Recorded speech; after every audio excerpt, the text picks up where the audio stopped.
Good evening. Welcome to Montreal, where the Cavaliers will work to stave off an early exit from the playoffs as they take on the visiting Dakota Warbirds. Big winners from yesterday and leading this series 3-2, looking to put Montreal to bed for the season. The Warbirds put a thumping on the Cavaliers 8-1 yesterday and are hoping to hoist the Wilen trophy here in Montreal. Keys for Montreal will be to stay out of penalty trouble in order to generate offense with all 5 men on the ice. Dakota needs to keep the momentum on their side from yesterday and not get complacent, since they are, after all, the visiting team today. We pick up the first period action 8 minutes in, and Greg Gazelle will take the puck out of his own end and toss it out to Brad Salampa, who will outmaneuver a defender and flick a wrister into the net to take an early 1-0 lead for Dakota. Fans already on the edge of their seats, now horrified. Salampa just takes a lag turn and has a basically open shot. Moments later, Dylan Withers attempts to demoralize Nicholas Ducharme and will actually land 2 good uppercuts before Ducharme teaches him to mess with the captain. And Withers out of this one. No pun intended, and Withers would return. Withers would get his revenge when he and Matt Mahoney put the sandwich hit on Doug Nauvoo. And the first period would end with Dakota leading Montreal by the score of 1-0. And now into the opening seconds of the second period, Ilya Sarin is going to get tripped up, and on the delayed penalty, Timon Noblik will get it to Francisco Poblano, who sneaks it past Robbie Albert to tie the game at 1 apiece. The extra attacker not making any difference in this case. But Poblano is going to overpower his defender and be able to just sneak that puck past Albert to the glove side. Later, both goalies would get an opportunity to shine as Robbie Albert fights off a 2-on-1 one-timer. Then Dakota will turn it back and will go end-to-end with Brad Salampa on the breakaway, walks to the doorstep and is denied by Andres Rodriguez. Then Troy McCool gets an open shot and rings it off the far post. Tough break.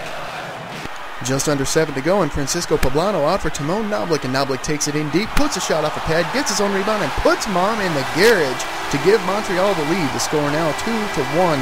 Elbers makes a great save on that first shot, but a big rebound comes out to Noblik, and he's able to put it through on the far side. Montreal gets just the boost that it needs in this game. We go now to the third period, and just past the 4-minute mark, Ian Ettinger takes it to the dot, loses it, but kicks it back for Randy Myers, who gets tripped up. And on the delayed penalty, Jesse Burt gives to Claudio Casamediana, who zips a wrister past Rodriguez to make it 3-1. I tell you, if there were third assists given, Ettinger would definitely get one. He makes that whole play possible. Instead of turning it over, he kicks it back out for Myers. From here, Dakota would have a pretty tall order getting back into this one. Just over 3 minutes to play, Pete Giebler takes a high sticking penalty, which dashes pretty much any comeback hopes for Dakota. The frustration on Giebler pretty much typifying the entire Dakota bench.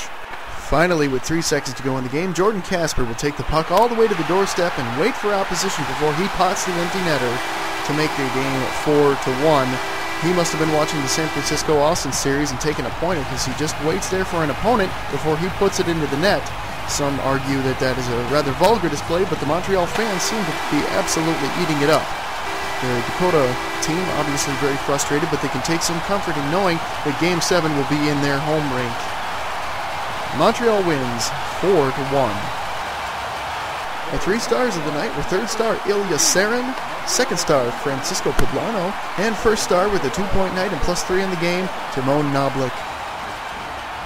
This Wilen Conference Final Game 6 matchup may come as a surprise, as many had counted Montreal out before this game had even begun.